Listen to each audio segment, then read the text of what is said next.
Hello, hello, hello. Laurel Ann Stark here, and I am so happy that you're joining me live on the drive. And today I wanted to talk to you about what to do when your marketing isn't working. So I am the business mentor that helps you skip the struggle and fast forward to the fun, profitable, and fulfilling part of being a business for yourself. And if you are finding that your marketing's not working, then I just wanted to riff about that a little bit with you today. So one of the ways that you can tell that your marketing is not working is that you are not getting the kind of response that you're after. So your ideal customers or clients are not responding to any promotions that you have or any assets that you have, like say for example your website or your Instagram or whatever it is that you're doing. Maybe it's a presentation, maybe it's a trade show booth, it could be cold calling. It doesn't necessarily have to be on the internet, but whatever that activity is, ideally it should be generating a steady stream of leads to your business. And then when you do get those leads, ideally the people who are asking for more information about your products and services and asking for your pricing and sort of reaching out to get more information and determine if you are a good fit, those people should be, more often than not saying, yes, I would like to work with you. So your close rate should be at least fairly decent. And I just wanted to talk to you about what happens when those two things aren't happening as planned. So first of all, here's what I would do if I were you, if your marketing's not working. I would take a look and see if you can articulate the problem that you solve in like 10 words or less. So if you can't, then that's a problem. That is probably why your marketing's not working. So you have to articulate the problem that you solve, like you help overworked housewives get their carpets cleaned, or you help people who can't afford it get vegetables, or whatever problem it is that you're solving. You have to be super, super clear about that. And ideally you want to be able to communicate that in like 10 words or less. So I challenge you today, if you are finding that maybe your marketing could be a little bit better, you're not sure if it's great, is go and sit down with a piece of paper or a computer or your phone or whatever it is and write down the problem that you solve in 10 words or less. So that's the first thing, is getting clear on the problem that you solve, because people buy things because they want their problem solved. They don't buy things because they are like looking to just waste their money, or because they like your hairdo, or because they, sometimes that sort of thing happens, but generally speaking, people are very, very self-centered and self-serving, and they want to know, what's in it for me, man? What problem are you going to solve of mine? So you got to be super clear about that. The problem that I solve for people is entrepreneurs who are stressed and overworked and feel like their business is running them. I help those people transform and rebuild into a sustainable business. So that's just a quick example. So you want to take a look at the problem you solve and also get really clear on making sure that you know what types of symptoms your ideal customer is experiencing. So if someone's overworked, what does that look like? Like super, super specific. Try to imagine you were trying to like describe this situation to someone who's from Mercury or Mars or something like that. So like late nights, sitting at your desk, you have tired eyes and you're like staring at your computer, and you should have gone to bed like 2 hours ago, and you haven't drank enough water today, and you're drinking all this coffee, and you're still super behind on emails. And on top of it, to add insult to injury, you don't even know if you're going to be able to pay this month's bills. Like, that's what I'm talking about. Like, that really paints a picture, right? So you want to paint a picture and be super clear on the pain points that your ideal customer is experiencing. Now, you probably want to get like anywhere from 5 to 10 of these. The more money you're asking for, the more pain points you want to talk about. If you don't know what the symptoms are and what the pain is, then you probably want to ask somebody. Ideally, you want to ask your ideal customer. So your ideal customer, you can bribe them with a survey and say, hey guys, could you please fill out this survey and explain to me what are the biggest challenges you're experiencing in this particular area? And you can reward them for their time with all manner of things. People will do an amazing amount of stuff for a Starbucks gift card. So that's your tip there. So ask your customers, interview them, potential customers, ask them what their biggest challenges are as it relates to the industry that you serve.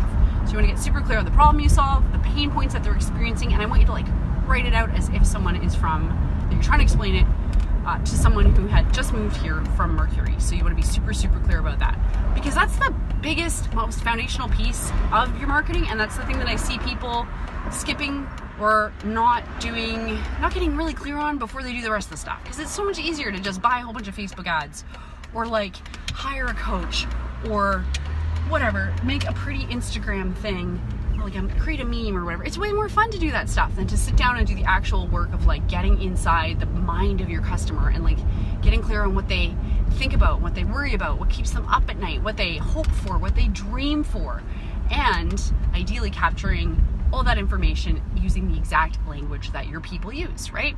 So I'll never forget this. I had a university prof, and he was describing the word river, and he said it was like fluvial geomorphology. Fluvial geomorphology, when he could have said river. I had to go look it up because I didn't want to look dumb. And I found out that he meant river, and I was like, man, why didn't he just say river? And I get it. In that case, he's a university professor and he's trying to teach me things, and it's like, whatever, 10 plus years later, and I still remember geofluvial morphology. So I guess, I don't even remember his name, but I remember that. So anyways, I guess that worked, right? But the point I'm trying to make here is you got to be super clear to the people that you are trying to get as your customers, right? So if they're reading your website and they're like, you're using words that they would never use, then that just creates like a tiny subconscious little barrier where they're like, I don't know if I like this guy, or if I can trust this person, or if this person really gets me, or the problem that I'm having, right? So that's just a quick recap for those just joining. I am live on the drive. My name is Laurel Ann Stark, and I'm here talking about what to do when your marketing isn't working. Anytime you see me waving both hands around, it's because I'm at a red light, just so you know, and this is a hands-free device, so I'm keeping it safe here on this Tuesday afternoon. Okay, so we talked about getting clear on the problem you solve. We talked about making sure you are crystal clear on the pain points that your prospect is experiencing and being able to describe that. So now that we have the pain, we want to look at the solution. So the solution that you offer, and this is really, again, like a foundational thing that I see people get wrong all the time. And you know what? It's okay. Just like work on it. We can improve, right? But the solution that you offer needs to be clear on both the features and the benefits. Okay, so this is like kind of subtle, but very important. So the features of something, right? So say you have a brand new cell phone and say it takes really amazing pictures, right? So that's the feature. The benefit to that is that you can maybe not have to buy like a DSLR, like a really expensive camera. Maybe you can skip hiring a professional photographer.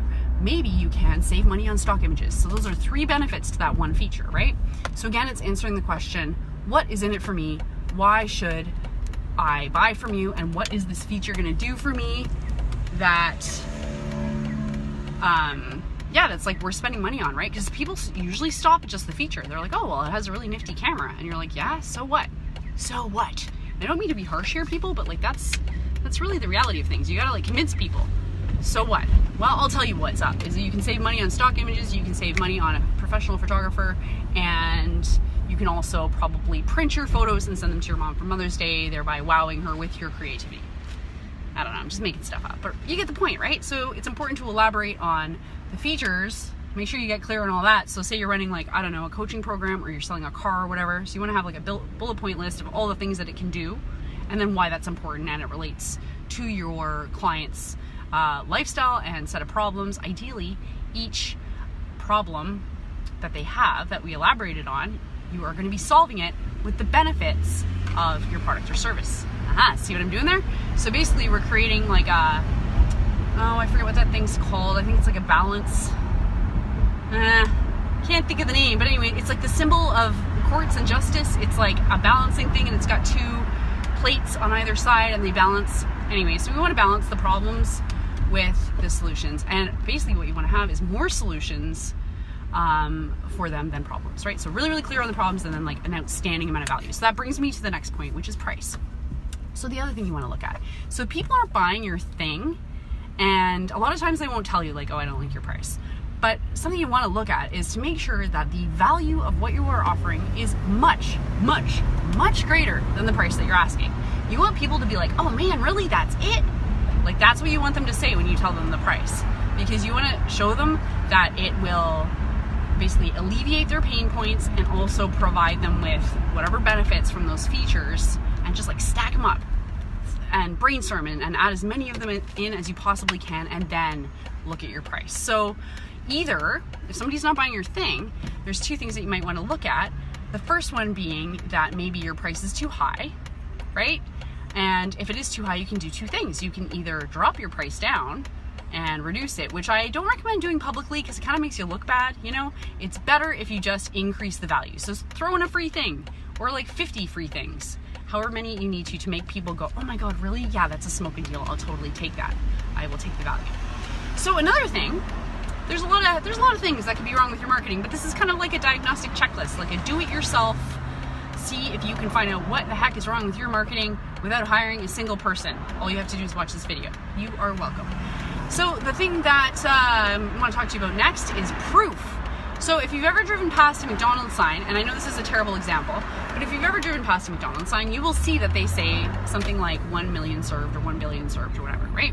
So the reason that they do that, the brilliant marketing folks at McDonald's, why they do that is because they want you to know, not just from their perspective, but from the perspective of their customers, that other people have bought their hamburgers and not died, right?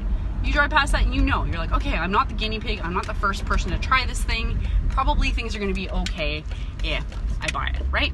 So you're not McDonald's, but that's okay. We can still figure out some social proof. So basically, social proof is like, acts like a third party endorsement. So it shows people that you are selling to that there's sort of like, yeah, third party verification that you are a decent human being and you are a decent business person and that you're not gonna rip people off, right? And that people have like spent money with you and ideally had a positive response to that, or at least not a negative one. So here's some things you can do. You want to get testimonials, you want to get like reviews, you want to get people willing to publicly say that they worked with you or they bought your thing and that it worked out well. You need that because most people in today's age of the internet, they're not even going to talk to you until they read your reviews and they believe that you're not going to rip them off, that it's like you're a decent company and you provide a decent product or service, right? So you want to get something like that. Now, if you don't have that, you want to work on that for sure, but you can also add to your social proof by, if you've ever been featured in the media, add those logos to or mention it, you know, in your promotion. Sorry, it's really loud here. I'm just going to roll up the windows. If you are a member of like the Chamber of Commerce or the Better Business Bureau or the Calgary Home Builders Association, or you are volunteering for, I don't know, Big Brothers and Big Sisters, make sure you mention that stuff, right? Because like all these people are sort of vouching for you, that you can be trusted. So get that social proof in order. And then if all that stuff, if you've tweaked all that and that's none of that stuff, if you've gone ahead and fixed all that stuff and you believe that you've made those solutions the most optimal, you are super clear on the problem your customers have, you are super clear on the pain points that they suffer, you are super clear on the how you solve that problem with your product or service, and both the features and the benefits and how those solve the pain points for your customers. Awesome. And your price is chock-a-block filled with value, fantastic, and you've got social proof and still nothing is going, then I'm going to say you're probably not super clear on the people that you're offering it to. So marketing isn't just like as easy as people make it out to be. There's a lot of factors involved, right? So we want to make sure that we have all the ingredients for our marketing recipe accounted for in the proper measurement, high quality, and working properly. So you want to take a look at possibly, maybe I'm not like targeting the right people. Maybe they don't have the right money that I'm looking for, or maybe the market is saturated, or maybe I'm just like not specific enough on the people that I'm targeting. So you want to be as specific as possible. So those are some marketing tips. If none of that stuff is working for you, probably you have a different problem. It could be a problem with your own ability to execute on your marketing. So making sure you have some sort of price or promotion or some sort of offer that resonates with your target audience. Now, you can have all this stuff written down and it can be super clear and you can have it like crystal clear in your own mind, but you know what? It's not worth 2 dirty pennies unless you do something about it. So you have to have some sort of offer, like, hey guys, this is the thing that I can do for you today. And you need to talk about it all of the time. You need to talk about it in person, you need to talk about it on the phone, you need to text about it all of the time. People are like, oh, I don't want to do that, I don't want to bother people. Well, guess what? There's like, basically all people ever do on social media is just like scroll past things, you know? So it's not like if you mention it 40 times, people are gonna even notice. So you definitely want to be talking about it. And if you have a problem talking about it, then you probably have a greater problem with your own self-worth or your idea of what people will spend. And that's kind of a self-management problem, right? Also, a lot of people are like, I'm too busy to like do marketing. And it's like you're too busy to breathe. If you have a business, you have to be marketing. Your entire purpose is to make sure that you have enough customers coming in and people giving you money. Because if you don't have those things, then literally your business will die. So you need to manage yourself properly, and you need to manage your time properly, and also your operations and your ability to deliver in a way that makes customers coming back. So that's my little tirade about what to do if your marketing isn't working. I am super glad you guys are all joining me live on the drive here. My name is Laurel Ann Stark. I am a business mentor and a marketer. And if you want, I have a whole bunch of free stuff for you on my website. It's at laurelannstark.com. The most recent free thing that people are super digging, I don't actually have it on my website yet, so if you want it, leave it in the comment below and I will get that to you. It is the morning routine that turns doubt into done, and it's basically will turn you from like oh, I don't know if I can sell this thing, or I don't know if my dreams are really gonna happen for me, or whatever, right? We all get into fear. We have like days we wake up and we're like, nah, I'd rather just hit the snooze button. For days like that, I have this morning checklist that turns me into a ball of fiery resolve, and it helps me get stuff done, because that's what I'm talking about with respect to your marketing and your execution. You got to be doing stuff. You have to be publishing those offers, you have to be promoting it, you have to be talking about it. Otherwise it's all just theory, man. And theoretically things can work, right? Like communism worked really well on paper, but we all saw how that worked out, you know, in real life. So you need to go out in the real world and experiment and try putting your offers out, see what happens, take that feedback, revise, and do it again. So if you are having problems getting stuff done, then you definitely want this morning routine checklist. Go ahead, drop your name, just say, give it to me in the comments and I will get it to you. If you are watching this video, please hit the like button. If you do that, it helps other people see this video, because I am powerless over the Facebook algorithm and I can't, well, I guess I could pay to get more people to watch it. But if you got any value from this whatsoever, I'd super appreciate if you hit that like button, because it will help this video get out to many more entrepreneurs and self-employed people, free marketing tips people. You definitely want to share that. Also, share this with your network and show them that you know me and you have the skinny on awesome marketing tips. And again, get free stuff for self-employed people and all people in business at my website at laurelannstark.com. I do this every single week, barring some unforeseen circumstance or if I'm on a plane. Basically, those are the only two reasons I do not do that. So I'm here every single Tuesday, live on the drive, usually around like 5:30-ish, 6 o'clock on Tuesdays. I am taking questions as well. So if you have a question you want me to answer, I will do it. Not when I'm driving, but I will do it when I get off the road. So I can answer your marketing questions for sure. If you don't like my page, you should definitely go ahead and do that. If you are just joining me now, then I've been riffing for a little bit and I've just been talking about kind of some troubleshooting, like a troubleshooting checklist that you can go through to kind of figure out what is going on with your marketing, you know? And so I went through all that stuff. You just want to like hit that button and go back to the very beginning, because I talked about some seriously juicy stuff, some foundational stuff. And this doesn't matter if you're doing like online marketing, if you're doing cold calling, you're doing door knocking, you're doing anything. Literally doesn't matter the tools you use. These principles will work. I freaking guarantee it. And I have been doing this for like 15 years. So yep, totally works. Totally works. Cool. Thanks so much, you guys, for driving. I'm the one driving. I'm driving. Thank you for joining me live on the drive. I definitely appreciate it. And again, hit that like button if you are watching this video. Consider sharing. Leave me a comment. I'd love to hear from you folks, because I do it all for you. I really do. So thanks again. We'll see you next week.